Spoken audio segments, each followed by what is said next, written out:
Good morning everyone. আশা কৰোঁ আপোনালোক সকলোৱে ভালে আছে। ৰাতিপুৱাৰ সময় বতৰটো ডাৱৰীয়া। কাপোৰ মেলিছোঁ, ৰ'দতে মেলিছোঁ নে বতাহতে শুকুৱাইছোঁ ধৰিবই পৰা নাই। ৰাতিপুৱা গা পা ধুই উঠি অকণমান চাফ চিকুণ হৈ ল'লোঁ, লাইটকৈ অকণমান প্ৰসাধন কৰি ল'লোঁ আৰু দিনটোৰ কাৰণে সাজু হৈছোঁ। এয়া আমাৰ ৰাগ আহি গ'ল, ডিগবৈলৈ গৈছিলে সি, আজি ৰাতিপুৱাই সি আহি পালেহি।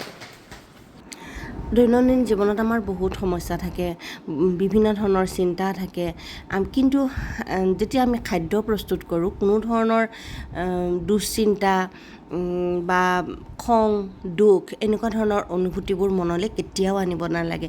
কাৰণ তেনেকুৱা ধৰণৰ নিগেটিভ ইম'শ্যনবোৰৰ যি ভাইব্ৰেশ্যন, সেই ভাইব্ৰেশ্যনবোৰ যেতিয়া খাদ্যৰ লগত মিহলি হৈ যায় সেই খাদ্যবস্তুসমূহ বিষাক্ত হৈ পৰে আৰু সেই খাদ্য গ্ৰহণ কৰাৰ ফলত আমাৰ বিভিন্ন সমস্যাই শৰীৰত দেখা দিয়ে, শাৰীৰিক হওক মানসিক হওক বিভিন্ন নকাৰাত্মক সমস্যাই দেখা দিয়ে। সেইকাৰণে খাদ্য প্ৰস্তুত কৰাৰ সময়ত সদায় আমি ভাল ভাল চিন্তা কৰিব লাগে, বিভিন্ন ধৰণৰ মটিভেশ্যনেল কথা ভাবিব লাগে। আৰু সেইকাৰণে মই কি কৰোঁ, খাদ্য প্ৰস্তুত কৰাৰ সময়ত সদায় মোবাইলত ভাল কিবা এটা চলাই লওঁ, এটা ধুনীয়া গান হওক, মটিভেশ্যনেল স্পীচ হওক, নাইবা ভগৱানৰ নাম কীৰ্তন হওক, মন্ত্ৰ হওক বা ঘোষা কীৰ্তন হওক, তেনেকুৱা কিবা এটা বস্তু লগাই লওঁ। তেতিয়া আমাৰ খাদ্যবস্তুখিনিও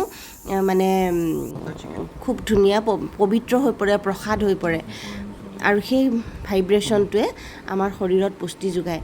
আৰু আজি ৰাগ যিহেতু কাইলৈ হোষ্টেল যাব, সেইকাৰণে আজি ৰাগৰ মন পচন্দৰ খাদ্য বনাইছোঁ।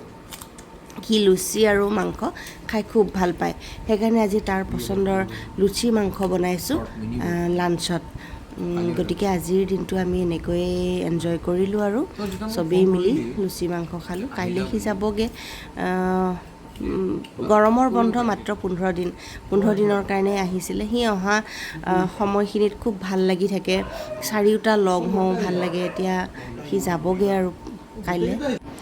আজি আমি গুৱাহাটীলৈ আহিলোঁ, ৰাগক আজি থ'ম হোষ্টেলত।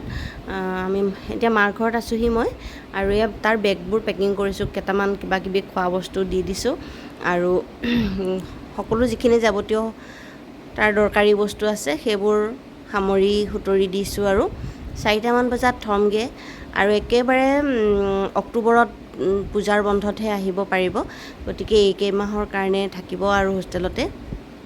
আহিলে মনটো ভাল লাগি থাকে আৰু যোৱাৰ সময়ত বেয়া লাগে। তো আজিলৈ আহিছোঁ, তেন্তে সামৰিছোঁ ব্লগটো। Bye bye.